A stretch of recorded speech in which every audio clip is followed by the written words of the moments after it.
और एकादशी का फल प्राप्त करना हो, उसको ये नियम पालन करना चाहिए। अथ ते नियमान वच्मि व्रते ह्रस्मिन् दिनत्रये, उसको 3 दिन, एक तो दशमी और एक द्वादशी और फिर बीच में एकादशी, उसको 3 दिन संयम में रहना होता है, तब बीच की एकादशी का उसे फल प्राप्त होता है।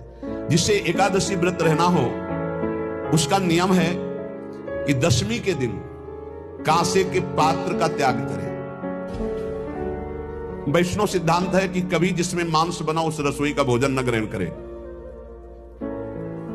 मसूर की दाल, चना की दाल, कोदों और कोई भी शाक, शहद, दूसरों का अन्न, दोबारा भोजन और मैथुन, ये दशमी के दिन त्याग दें। एक बार दशमी के दिन भोजन करें 24 घंटे में, क्योंकि एकादशी रहना है।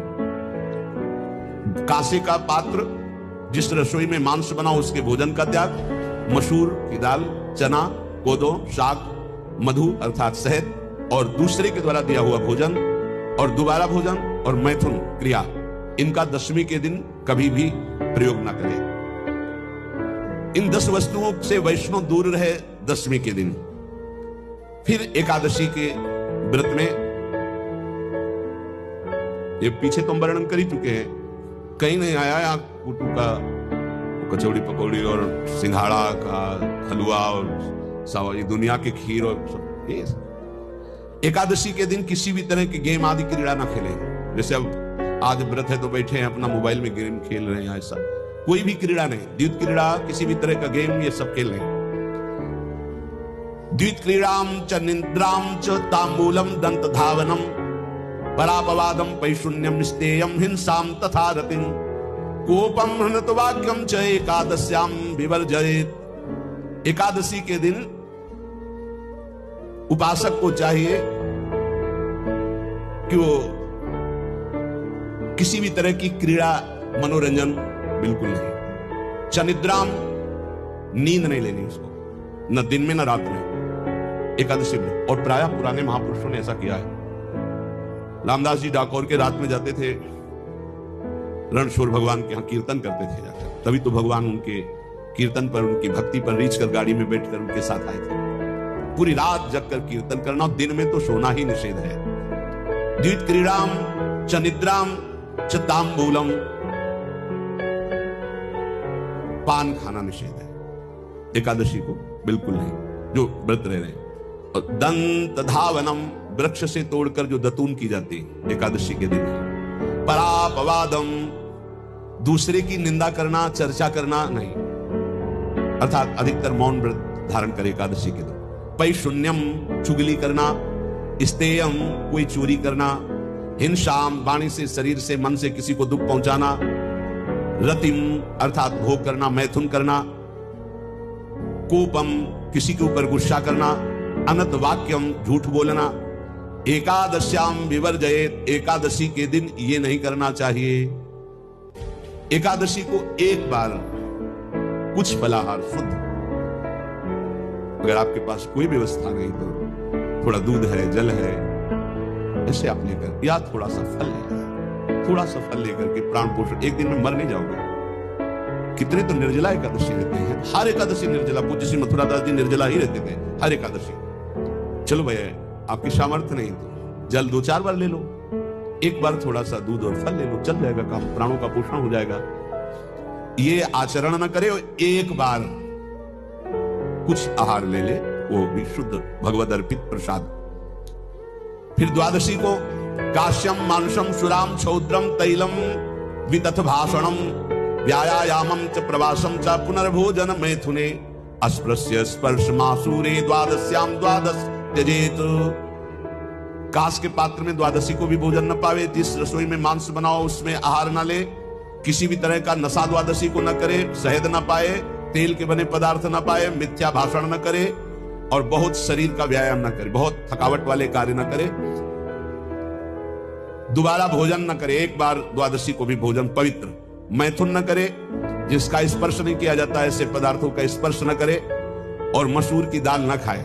द्वादशी को जो इन नियमों का पालन करता है, दशमी द्वादशी ऐसे और एकादशी ऐसे, तब उसे एकादशी व्रत का फल प्राप्त होता है।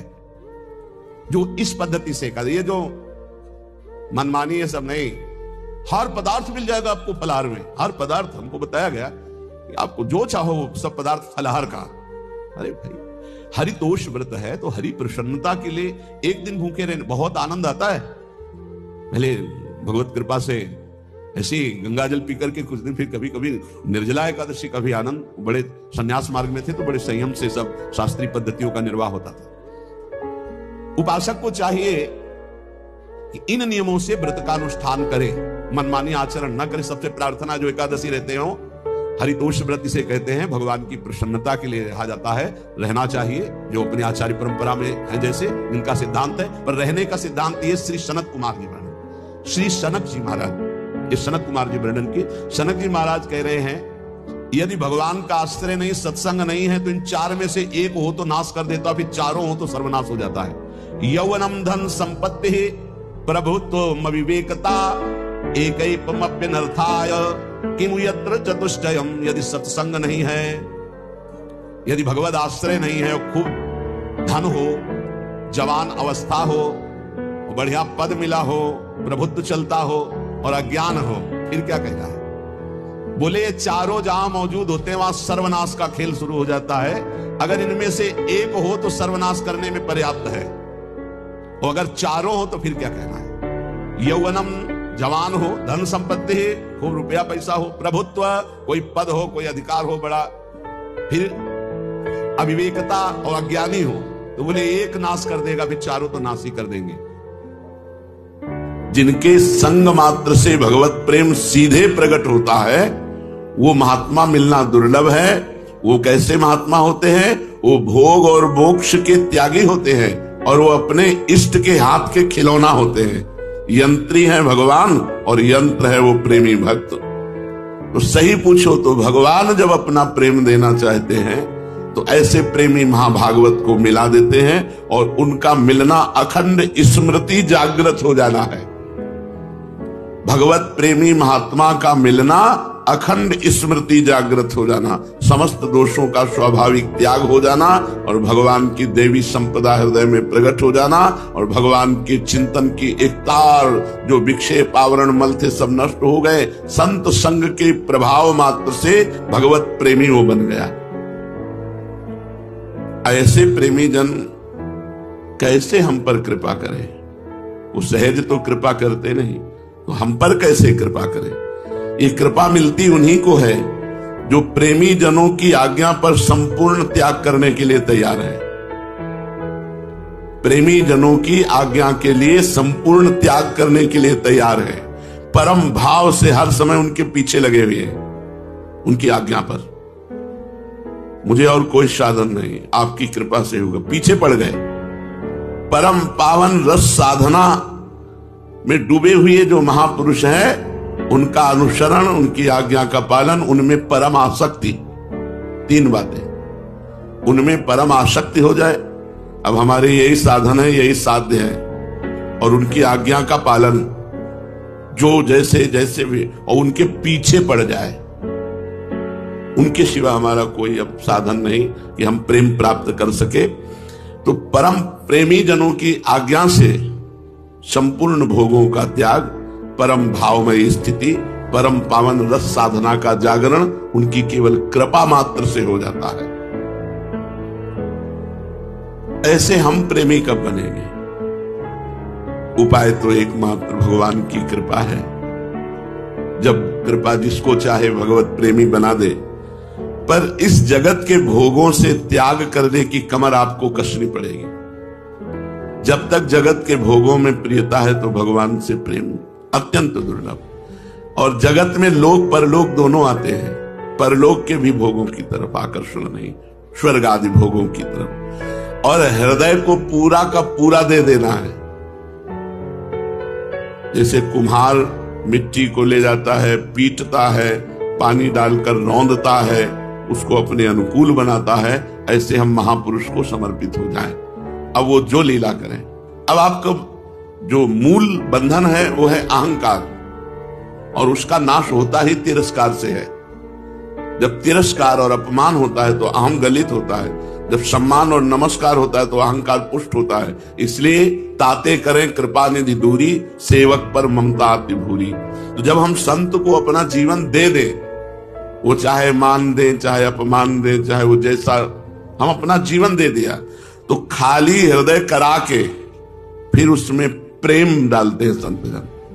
एक होता है साधन का क्रम जो आपने सुना, और एक होता है सीधे प्रेम प्राप्त होना, किसी महापुरुष को अपना जीवन समर्पित कर देना और उनकी फिर जो ड्यूटी है वो आपके हृदय को खाली करवाना। जितने गुंडा राज्य हैं, काम क्रोध लोभ मोह मद मत्सर, सबसे खाली करवाना। संतों की कृपा अहंकार पर चोट मारती है, घेर करके एकदम उसको अहंकार रहित कर देती है। हृदय खाली कर दिया और महाप्रेम का प्रादुर्भाव कर दिया। हृदय खाली करना क्या है?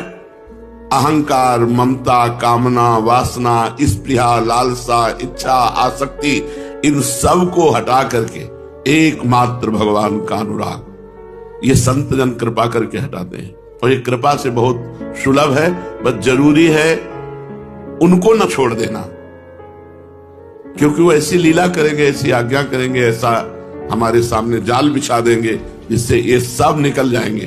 पर हमको चुपचाप रहना है, जैसी आज्ञा हुई वैसे ही हमें चलना है, फिर बात बन जाएगी। जरा भी अपनी बुद्धि लगाई तो ये नहीं निकलेंगे। अहंकार, ममता, कामना, वासना, स्पृहा, लालसा, इच्छा, आसक्ति, इन सब का नाश करो देना, हृदय को खाली कर देना है। ये संत कृपा करती है। भगवत प्राप्ति सरलता से हमको हो जाए, ऐसा कोई उपाय बताओ।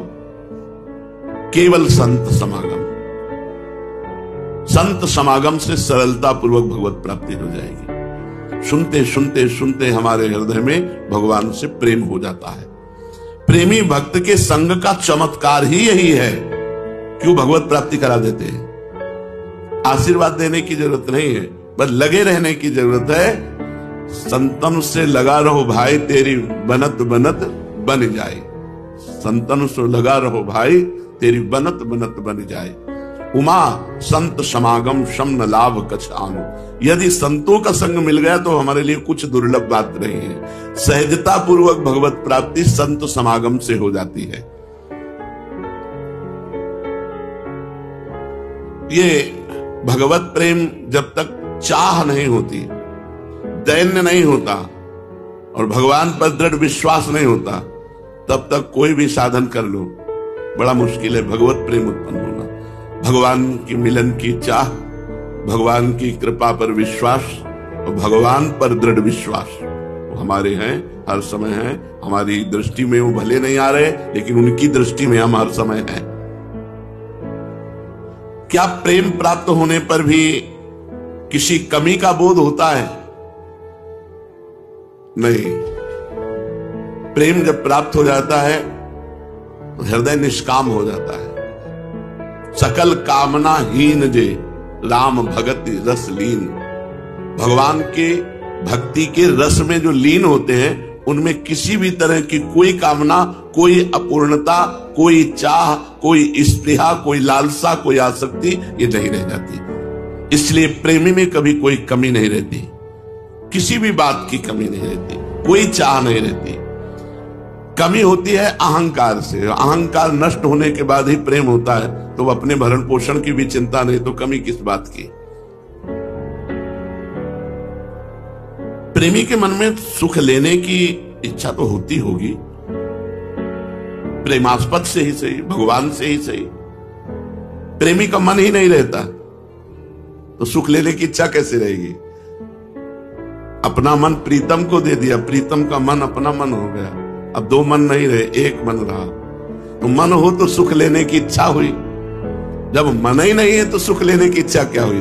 भक्त अमना हो जाता है, मन रहित हो जाता है। मन तो है पर प्रीतम का है, अपना मन नहीं। अपना मन प्रीतम के पास और प्रीतम का मन अपना मन बन गया।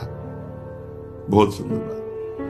भक्त अमना हो जाता है, उसका मन ही नहीं रहता, तो सुख की कल्पना भी नहीं है, सुख भोगने की कल्पना भी नहीं। प्रेमास्पद जैसे रखे वैसे वो राजी रहता है, बल्कि उसके हृदय में तो एकमात्र अभिलाषा होती है प्रभु को सुख पहुंचाने की, मेरे द्वारा प्रभु को सुख पहुंचे, एक एक वृत्ति, एक एक चेष्टा के द्वारा। परंतु कभी यह भाव नहीं आता कि मेरे को प्रेमास्पद से सुख मिले।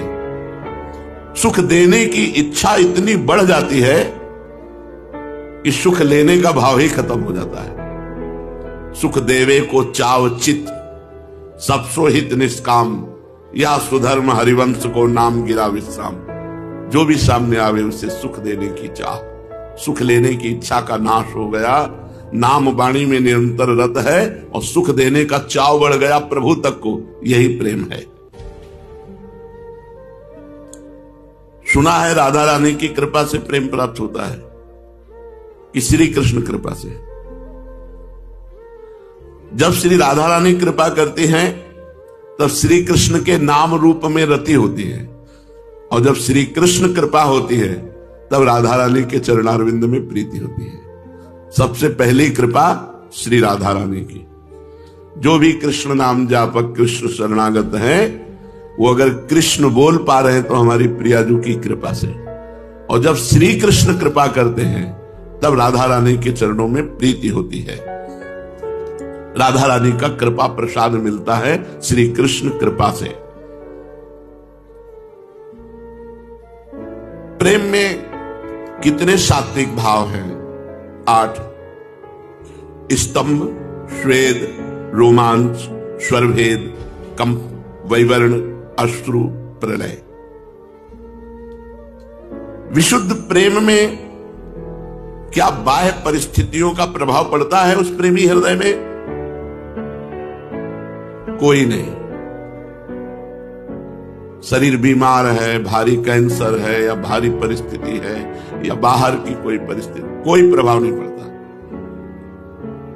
विशुद्ध प्रेम जब हृदय में जागृत हो जाता है तो बाह्य स्थिति, ये शरीर की भी स्थिति बाह्य मानी जाती है, बाह्य स्थितियों का कोई भी प्रभाव प्रेमी के हृदय में नहीं पड़ता।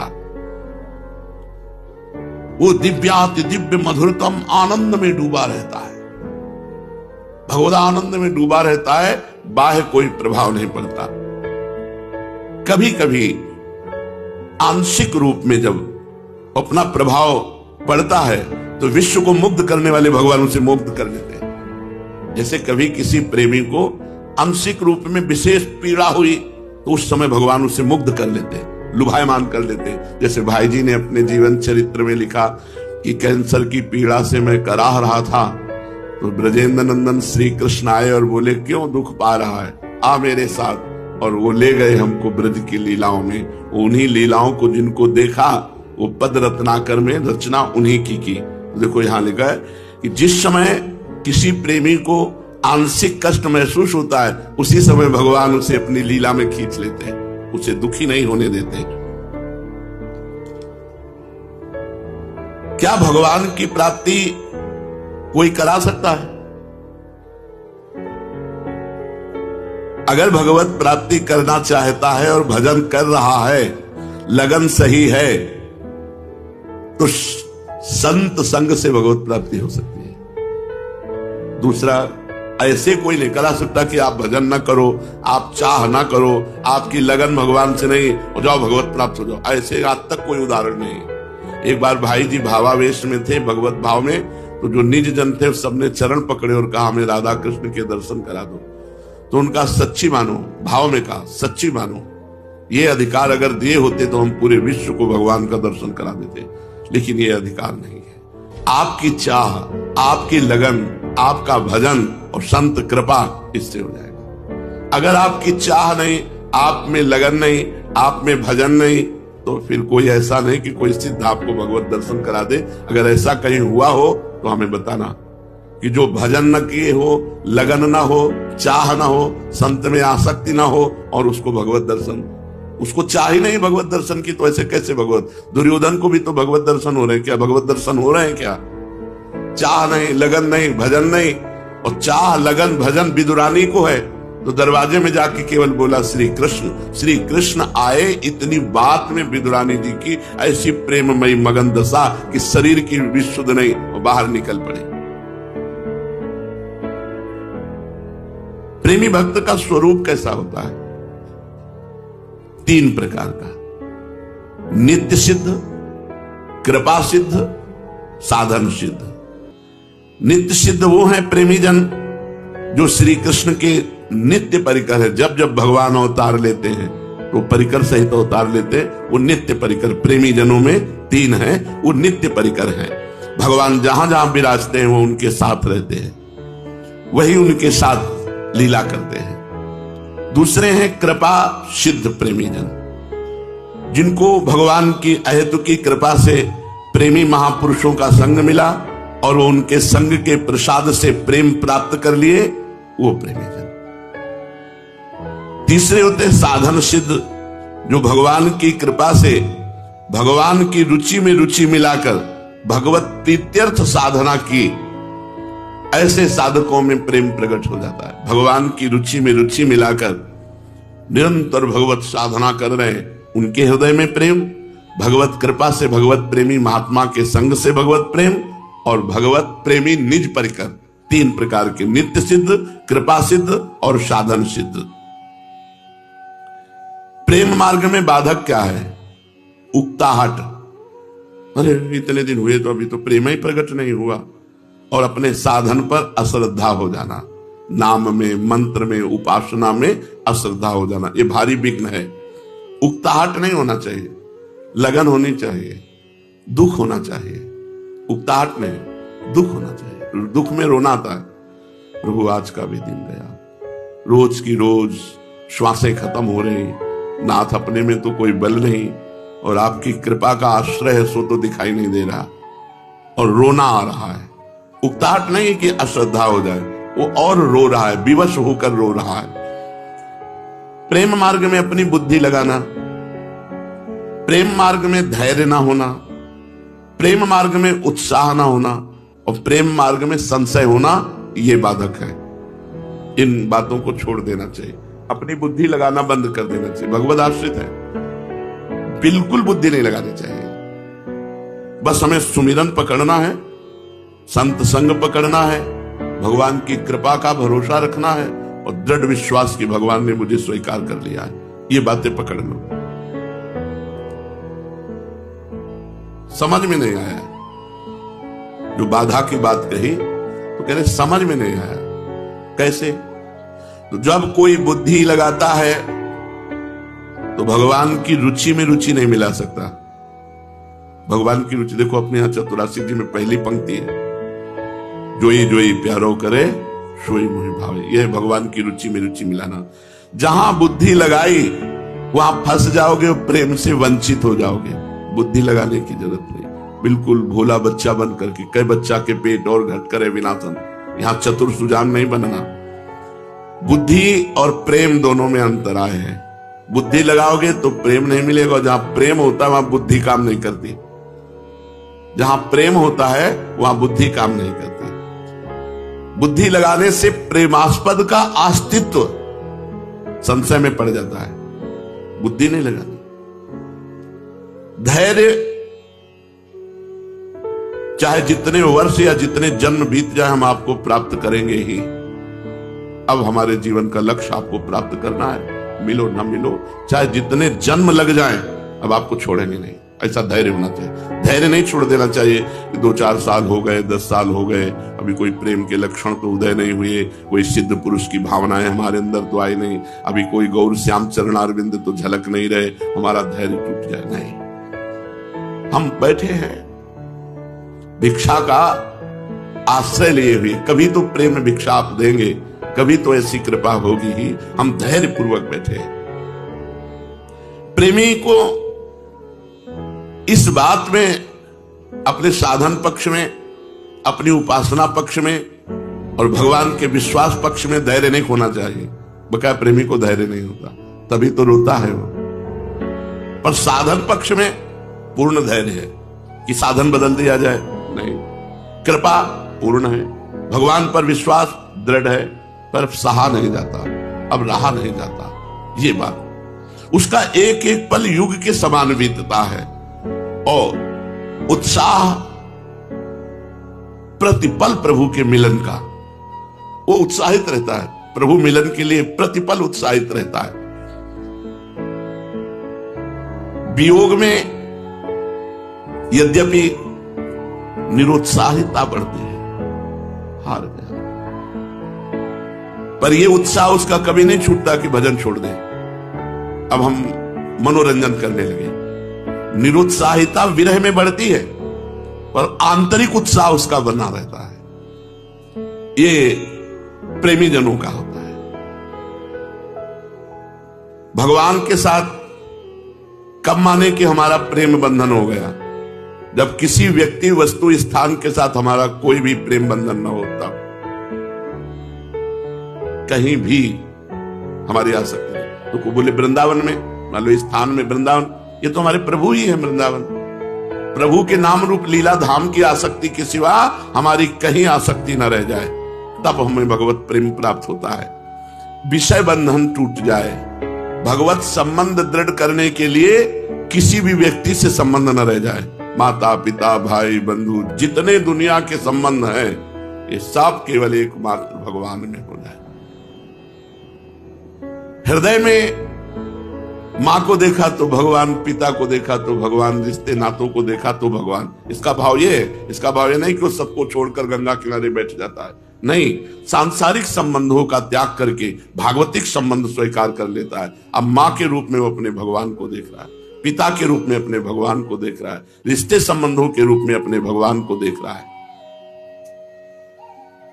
ऐसे हृदय में न कभी दुख होता है, न कभी अशांति होती है, न कभी किसी अभाव की स्थिति रहती है। हर समय वो भाव में बना रहता है, हर समय परम सुख रहता है, परम शांति रहती है, जो केवल भगवान से संबंध रखता है। आज की चर्चा का सार, नाम जप करते हुए, असत्य भोगों से अपने को बचाते हुए, भगवान की कृपा पर दृढ़ विश्वास रखते हुए, इसी जन्म में मुझे भगवत प्राप्ति करनी है। किसी चूक हो भी जाए तो आप निराश मत होना। प्रार्थना है आपसे, कुछ नहीं बिगड़ेगा। अगर अंतिम बन गया तो सब बन गया। आपको निराश नहीं होना है। आपको किसी महापुरुष से तत्काल निवेदन करना है, अपनी बात रखनी है, आनंदित हो जाओगे। कुछ नहीं बिगड़ा। अरे घोर वैश्यागामी, घोर पापाचारी को भगवत प्राप्ति हो सकती है, तो ये ऐसी कोई बात दिमाग में न लावे। भगवान के वचन है, अपिचेत सुदुराचारो भजते माम अनन्य भाग साधुरीव समंतव्या सम्यक व्यवसिता। ऐसा सुदुराचारी माने सांगोपांग दुराचार करने वाला, शरीर को नष्ट कर देना एक कोई विवेक नहीं है, कोरी मूर्खता है। बहुत दुर्लभ मानव देह मिला है। अगर हमसे गलती हो जाती है तो हमारे प्रभु बहुत करुणामय है, क्षमा कर देंगे। लेकिन ये गलती, ये तो हमारे लिए क्षमा की कोई स्थान ही नहीं रह गया, कोई प्रार्थना ही नहीं रह गई। बिल्कुल कभी कोई निराश ना हो, किसी भी विषय में फंसा हो, किसी भी दोष में फंसा हो, किसी भी नाना प्रकार के प्रापंचिक प्रवृत्तियों में फंसाओ, घबराना नहीं, निराश मत होना। एक मार्ग है, अभी अवसर है, आप भगवत प्राप्ति कर सकते हैं। बिल्कुल प्रसन्न हो जाना। अगर आपको ऐसा कहीं आसपास कोई संत महात्मा, तो उनके समीप जाना, जो सुलझे हुए हों उनसे अपनी बात कहना, वो आपको संभाल लेंगे। या ऐसा ना हो तो प्रभु के श्री विग्रह के सामने रोना, वो संभाल लेंगे पक्का। निस्तात्मान स्त्रील वृंदावने ये का स्थान राधा पाद गान स्तुति। मैंने तो आत्मसमर्पण वृंदावन को कर दिया है, श्रीपाद कह रहे हैं। अब तो मेरे कान में राधा यश पड़े, जबान राधा यश गाए, नेत्र राधा रूप देखने के लिए व्याकुल रहे, पर करणाभ्यरणा स्पर्शिणः, मेरे कान में कभी काम वासना की बात भी नहीं पहुंचनी चाहिए। हे प्रिया प्रीतम, वैसी कृपा करो। तप्युस्त्रस्ताहा संगमात्रादिहस्ताहा, मेरे हृदय में कभी कामी पुरुषों का संग का राग न जागे, नहीं तो ये अति व्याकुल कर देगा। त्रस्ताहा, बड़ा त्रास देगा। बस मेरा हृदय प्रिया प्रीतम को समर्पित हो जाए, कानों से उनकी चर्चा सुने, जिह्वा से नाम जप करें। सत्संग जरूर होना चाहिए। अगर आपको कहीं सत्संग नहीं मिल रहा है तो आप स्वयं सत्संग करें। श्रीमद् भागवत पढ़ना, सत्संग करना, वाणी जी पढ़ना, सत्संग करना, कोई महापुरुषों के पास बैठ गए, बहुत जरूरी है। बिना संतों के चरणों की धूल में बैठे ये समस्या का समाधान ही नहीं होता है। गुरुजनों का भय ही हमको आगे बढ़ाता है। अगर गुरुजनों का भय, भगवान का भय, शास्त्र का भय ना हो तो मन को वश में करना बहुत कठिन है। इसीलिए हम निषेध करते हैं आप अपनी स्वतंत्रता को परतंत्रता में बदलिए। आप अपनी स्वतंत्रता गुरु जी को दे दीजिए और परतंत्रता स्वीकार के लिए, तो माया की परतंत्रता आप जीत जाएंगे, माया की परतंत्रता से आप छूट जाएंगे। विश्वास कीजिए। श्री भगवान कह रहे हैं अर्जुन जी से कि ये काम अज्ञानियों का नहीं, ज्ञानियों का नित्य बैरी है। ज्ञानियों का बड़ा भगवान ने अद्भुत शब्द कहा, ये जो ज्ञान में, शास्त्र ज्ञान में, साधना के ज्ञान में तत्पर हैं, उनके हृदय में भी ये कामेश क्रोधेश रजोगुण समुद्भवः महासनो महापापमा विध्येनमि वैरिणम, ये राग से उत्पन्न होता है। रजोगुण राग, स्त्री शरीर में राग, पुरुष शरीर में राग, जनेन्द्रीय के सुख में राग, काम उत्पन्न होता है। ये पाप का कारण, सिर्फ पाप, एक ही शब्द है।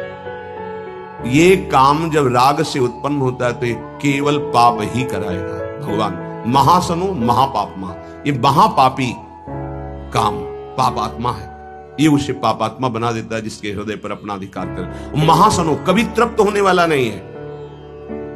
अगर इसकी पूर्ति न हो तो विध्येनमि वैरिणम, ये क्रोध रूप धारण कर लेता है, दुश्मन की तरह बर्ताव हो जाता है। देखो कितना बड़ा दुश्मन, साधना छूटी, जीवन छूटा, अब क्या परिणाम ठाकुर जी जाने। ये महान दुश्मन कामेश क्रोधेश रजोगुण समुद्भवा, इसकी व्याख्या पीछे हो चुकी है।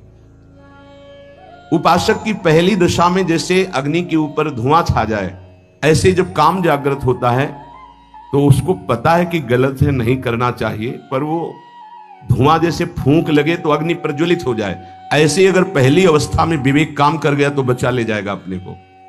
दूसरी अवस्था आती है, शीशे पे जैसे मल का लेप हो जाए तो अपना प्रतिबिंब नहीं दिखाई देता, ऐसे उसको ये समझ में ही नहीं आता कि मुझे ये नहीं करना चाहिए। बार बार राग कहेगा इसमें सुख है, सुख है।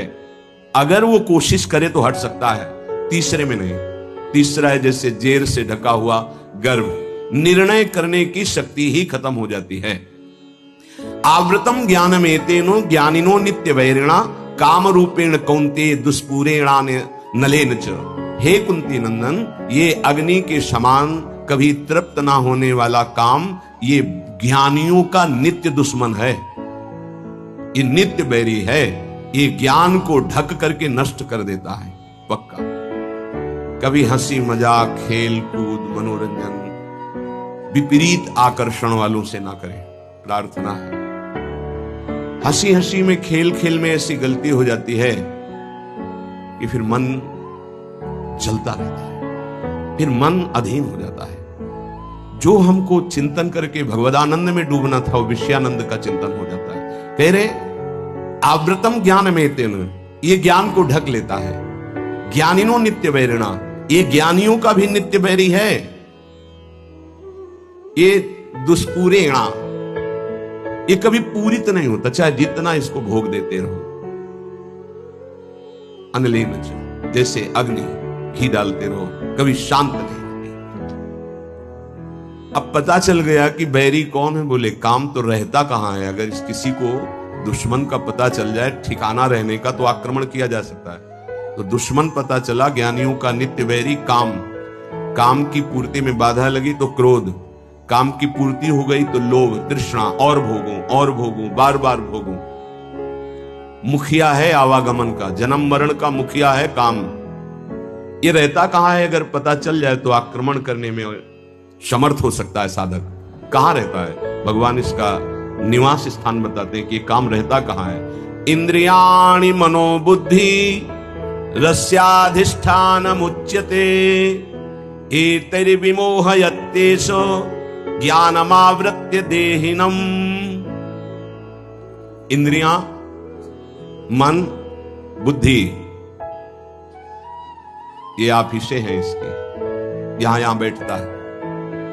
इंद्रियाणि मनोबुद्धि रस्याधिष्ठान मुच्यते, ये इसकी ऑफिस है, काम की ऑफिस। इंद्रियां, मन, बुद्धि, ये काम इंद्रियां मन बुद्धि के द्वारा ज्ञान को ढक देता है और गलती हो जाती है। इतनी जल्दी बुद्धि को कवर करता है काम, विचार करने की सामर्थ्य नहीं रह जाती उपासक में।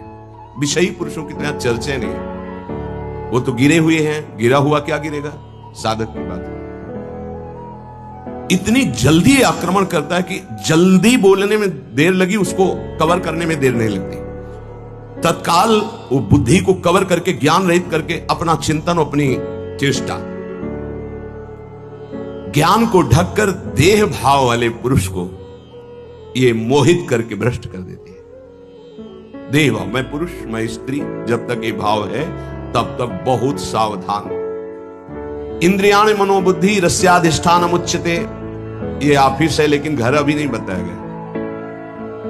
सही माने में काम का वास अहम में है, देहाभिमान में। इसमें भगवान ने जो वर्णन किया, एतरि विमोहयत्येष ज्ञानमावृत देहिनम, देहिनम देह भाव, देह भाव अहम भाव।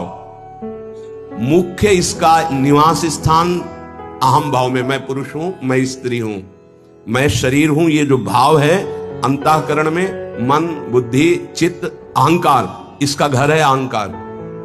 ऑफिस है इंद्रियां मन और बुद्धि। ये अहंकार की गुफा में छुपकर बैठ करके प्रहार करता है, मन और इंद्रियों को अधीन करके भोगों में हर प्राणी को फंसाए हुए है, चाहे वो चिड़िया हो, चींटी हो, मनुष्य हो, पशु पक्षी, कोई भी 84 लाख योनियों में एक छत्र इसका राज्य है।